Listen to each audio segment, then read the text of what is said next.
मैंने बोला उनको कि मैं अंबेडकरवादी हूं, बिरसावादी हूं, लेकिन मैं तरस गया उनके मुंह से सुनने के लिए कि वो अंबेडकरवादी है। अपने दलित लोग भी खुद को आज बौद्ध बोलते हैं, लेकिन अंबेडकरवादी नहीं बोलते हैं। अबे बाबा साहब नहीं होता तो बुद्ध के दर्शन होते क्या? कौन सा समाज है तुम्हारा? कौन है तुम्हारे समाज का चालक पालक और मालक? किसके इशारे पे चलते हैं आप? कौन सी व्यवस्था है तुम्हारे पास? यहां का बौद्ध भाई डॉक्टर बाबा साहब अंबेडकर का लिखा हुआ ग्रंथ अपने बच्चे के हाथ में देता है, जिसको बुद्ध और उसका धम्म बोलते हैं। तुम्हारे समाज में ऐसा आदमी भी है जो तुम्हारा ही आरक्षण लिया है, कलेक्टर बना है, मिनिस्टर बना है, आमदार बना है, जिला परिषद सदस्य बना है, डॉक्टर बना है, इंजीनियर बना है, और समाज के बारे में नहीं सोचता है। तुम्हारा ही आरक्षण लिया है, तुम्हारा ही भाई है। अगर वो बोगस आदिवासी है तो ये गद्दार आदिवासी है जो तुम्हारे समाज के बारे में नहीं सोचता है। थोड़ा पढ़ लिख लिया तो नागपुर भगता है, शहर में जाता है, बड़ा बंगला बनाता है, टीवी और बीबी में रह जाता है। उसको समाज से कोई लेना देना नहीं है। एक आध बार चंदा दे दिया तो उसको ऐसा लगता मैंने बहुत बड़ा काम कर लिया। अबे तेरा बच्चा आदिवासी नहीं रहेगा। अपनी औकात थी क्या यहां बात करने की? जब तुम आदिवासी ही नहीं रहोगे तो तुम्हारा क्या होने वाला है, थोड़ा सोचना शुरू कर दो। तुम्हारी पहचान खत्म, तुम्हारा अस्तित्व खत्म।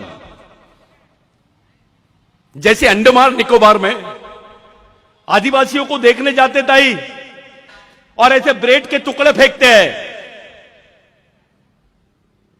वो बच्चे बिगर कपड़े पहने नंगे हमारे आदिवासी लोग आते हैं सामने, जैसे जानवर को रोटी देते हैं। उसको म्यूजियम बोलते हैं, आजाब घर बोलते हैं कि बताते देखो ये ऐसे आदिवासी है। ये गढ़चिरौली में भी चल रहा है। गढ़चिरौली में आदिवासियों के नाम पर इंटरनेशनल फंड आता है। आदिवासी को मालूम ही नहीं कि उसके नाम पे कौन फायदा उठा रहा है।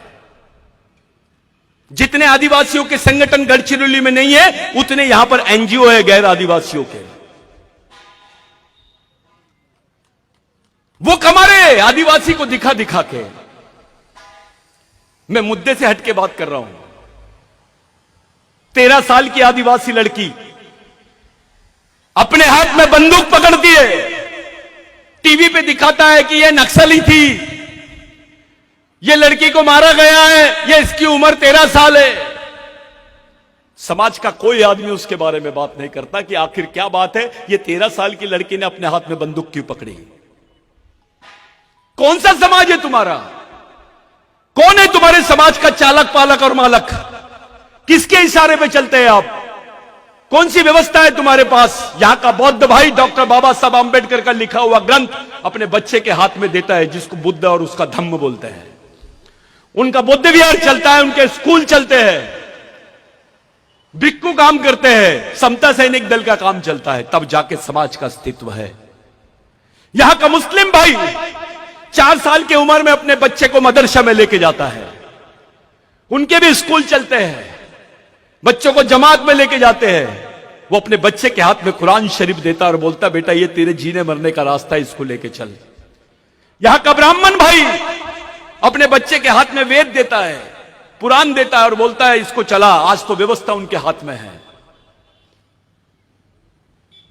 मैं आपसे पूछता हूं, आपके बच्चे ने बोला मैं कौन हूं, मेरा इतिहास क्या है, मेरा वंश क्या है, मैं किस वंश का हूं, मेरा क्या इतिहास है, मैं कौन हूं, मेरे दोस्त कौन है, मेरे दुश्मन कौन है, मेरे को कैसे जीना है?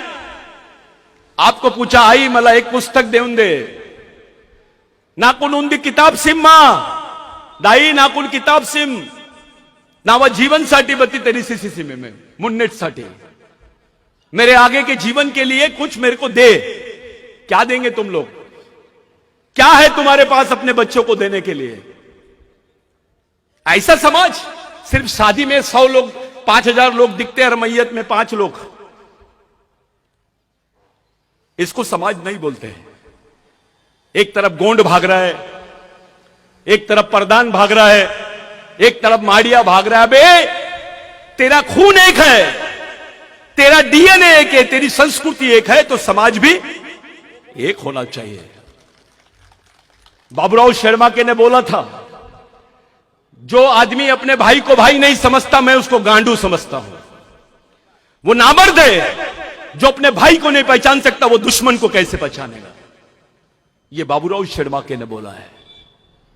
क्या लगता था बाबूराव शर्मा के आपका? चलो आप अपने भाई को बोलो कि मेरे लिए तू फांसी के तख्ते पे चढ़ जा, अपने बाप को बोलो, अपने बेटे को बोलो, अपनी बहन को बोलो कि मेरे लिए फांसी के तख्ते पे चढ़ जा, नहीं चढ़ेगा। लेकिन बाबूराव शर्मा के तुम्हारे लिए फांसी के तख्ते पे चढ़ा, खत्म हो गया। वो उसकी बीबी थी, उसके बच्चे थे, उसके मां थी। यहां के गोंड ने नहीं बताया कभी कि कहां है बाबूराव शर्मा के का परिवार।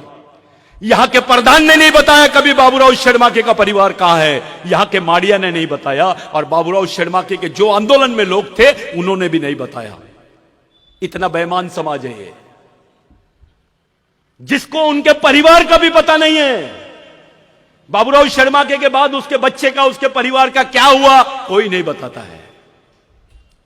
मैं रिसर्च कर रहा हूं।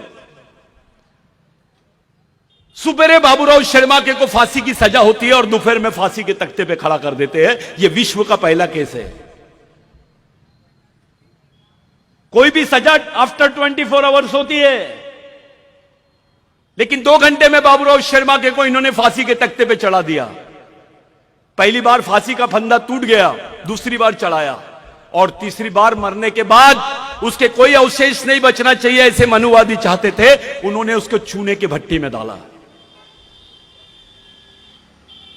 क्योंकि बाबूराव शर्मा के सभी जगह बोलता था कि राज हमारा है तो व्यवस्था भी हमारी होनी चाहिए। यह सच्चाई थी उसकी। हमारे दिमाग में डाला जाता है कि यह शनिवार है, हनुमान जी की तरफ चले जा, मंगलवार है, शंकर भगवान की तरफ चले जा, गुरुवार है, फलाना लक्ष्मी की तरफ चले जा, इतने बजे जाना, इतने बजे मंदिर में जाना, इतने बजे पूजा करना। अबे ऐसा लगता है कि पंडा फोन पे ही बात करते रहता है भगवान से कि कौन से दिन कहां मिलेगा। बिरसा मुंडा ने बोला, मैं ऐसे भगवान को नहीं मानता हूं जो ब्राह्मणों की मानता है, मैं ऐसे भगवानों को ब्राह्मणों के घर का कुत्ता समझता हूं। यह सच्चाई थी बिरसा मुंडा के विचारों में। अलग अलग भाग रहे हैं हम। मैं ये संगठन का अध्यक्ष हूं, मैं वो संगठन का सचिव हूं। अबे इधर आ, मैं तेरे को इंटरनेशनल अध्यक्ष बना देता, क्या कर लेगा? आप लोग बोल रहे थे सुरजागढ़ की बात। भाग्यश्री ताई ने मेरे कान में बोली एक बात, मेरे को बहुत अच्छा लगा। वो सहमत नहीं है इन बातों से, लेकिन मेरा एक सवाल है, क्या हमारे आमदार मिनिस्टर इस कंडीशन में है कि इतनी बड़ी ताकत से लड़ सकते हैं मोदी से? आप आरएसएस से लड़ सकते हैं? आप इतनी बड़ी ताकत है तुम्हारे पास एमएलए, लेकिन समाज नहीं है। मैं ये संगठन का हूं, आपला घेरे, आपला वेगळा झंडा ठेव, आपण प्रधान आहो, आपला वेगळं ठेव रे, अपन तो राजगोंडा हो। अबे ये गांडूगिरी कहां से लाए? ये सोच कहां से आई तुमको? ये तो नपुंसक सोच है। आता अपन आचा आपला पूजा उजा करू, अपन सब करेंगे, तुम में और ब्राह्मण में क्या फर्क पड़ गया?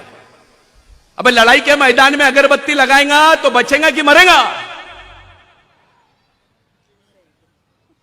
तमाम ग्राम सभाओं के लोग इतना बड़ा संगठन कर लिए, क्या हाल है? कोई ग्राम सभा को गिन रहा है? मैं खुली बात करता हूं, कोई नहीं गिन रहा है। इस बेल्ट में जितने लोग कारगिल में नहीं मरे, उतने आदिवासी इस क्षेत्र में मरे हैं, चाहे वो पुलिस वाली हो या नक्सलवादी हो। इतनी बड़ी कीमत चुकाई है आदिवासियों ने। उनके हिस्से में क्या आया? गरीबी, भूखमरी, जबरन केसेस। जिसने पानी पिलाया वो भी नक्सलवादी, 13 साल की लड़की नक्सलवादी। अबे क्या है ये? यहां का बच्चा नागपुर में जब जाता है, गढ़चिरौली का बच्चा अपना घर ढूंढने के लिए किराए का घर मांगता है, तो उसको पूछते कहां रहता रे तू, तो बोलता है गढ़चिरौली, तो उसको वो घर नहीं देते, क्योंकि हर बच्चे को वो लोग नक्सलवादी समझते हैं। आदिवासियों की पहचान बना दी गई है। मुसलमान ने कुछ किया तो आतंकवादी, और आदिवासी ने कुछ किया तो नक्सलवादी। ऐसी सोच बना रहे पूरे देश में, हम समझ ही नहीं पा रहे हैं। ओबीसी को लगता है आदिवासी को बोल रहा ना, अपन चुप रहो। अबे तेरी पहचान आदिवासियों के भरोसे है। आदिवासी बंदूक की गोली से मारता है। मैं ऐसे क्षेत्र में गया था कल, गट्टा, उसके पहले मैं बस्तर में गया था, उसके पहले गढ़चिरौली के बहुत सारे क्षेत्र में गया था। यहां पर बुखार की गोली नहीं मिलती है, पैरासीटामोल गोली नहीं मिलती है, लेकिन बंदूक की गोली मिलती है। एक झोपड़े वाला आदिवासी जिसका झोपड़ा तन्नस के घास का है, जिसके बदन पे आधे कपड़े हैं, उसके घर के बाजू में AK-47 लेकर पुलिस खड़ी है। मामला क्या है? अबे बंदूक बेच के वो आदिवासी को दे दे, कम से कम 2 वक्त की रोटी मिल जाएंगी, 2 कपड़े मिल जाएंगे, उसका बच्चा पढ़ लेगा। ऐसे क्षेत्र बनाया गया आदिवासी क्षेत्र में, पूरी पैरामिलिट्री फोर्स लगा दी गई है, अर्धसैनिक बल लगा दिया गया। ऐसा लगता है कि लड़ाई आदिवासी क्षेत्र में चल रही है। मेरे को समझ में नहीं आता नक्सलवादी भी कौन सी लड़ाई लड़ रहे हैं। यह हालत आदिवासियों की क्यों हो रही है? हमारा जो पब्लिक रिप्रेजेंटेटिव है, हमारा जो प्रतिनिधित्व करने वाले लोग हैं, वो चुप क्यों है? मैंने आदिवासी अधिकारी कर्मचारियों को देखा, आरक्षण का मतलब आता तो चंदे देते हैं। अरे कुछ नहीं, आरक्षण होना चाहिए, प्रमोशन मिलना चाहिए, लेकिन आश्रम स्कूल का बच्चा भूख से मरता है, उसके साथ बलात्कार होता है, उसका आंदोलन करते हुए कोई कर्मचारी नहीं दिखता, कोई नहीं दिखता। 20-20 दिन तक के तय आदिवासी बच्चों के साथ बलात्कार हुआ है आश्रम स्कूल में। वो पारदी आदिवासी थे, गोंड को लग रहा था बे पारदी है, बस साले तेरा भाई है ना, तेरे खून का है ना, तू भी नहीं समझेगा।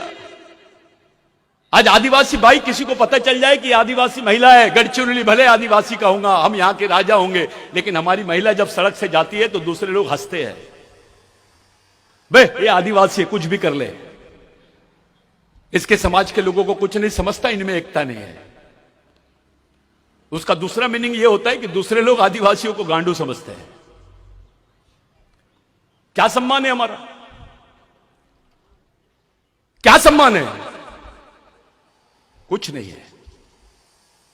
और यह तो बहुत बड़ी कल्पना है, वो तो बाबा साहब की सोच का कल्पना है कि भाई आदिवासी, ST, SC, माइनॉरिटी के लोग मिलकर लड़ना चाहिए। यह तो बहुत अच्छी बात है। ऐसा होता है क्या? सोच ऐसी बन गई है कि दलितों का प्रश्न है ना तो वो देखते बैठेगा, आदिवासी का प्रश्न है ना वो देखते बैठेगा। अरे बाबा साहब को तो हमने भंडारा से इलेक्शन हरा दिए थे, यहीं के दलित थे, यहीं के आदिवासी थे, यहीं के ओबीसी थे, जो उसका दिया हुआ आरक्षण का उपभोग कर रहे हैं आज।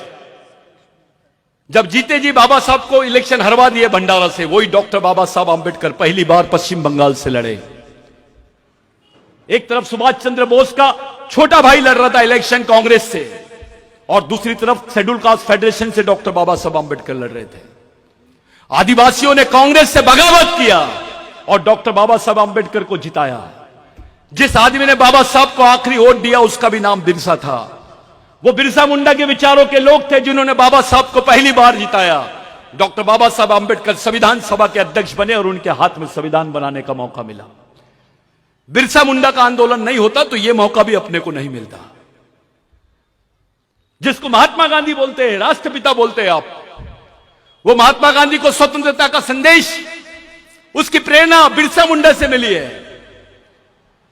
उन्होंने लोगों से पूछा ये कौन है, ऐसा ही बोर्ड लगा हुआ था, मैं हमेशा बताते रहता हूं, महामानव, क्रांति सूर्य, धरती आबा भगवान बिरसा मुंडा। गांधी जी ने पूछा कितने लोगों के नाम है, तो आदिवासी खड़े हुआ, एक ही आदमी का नाम है। तो बोले ये कितने साल जिया? सिर्फ 24 साल जिया।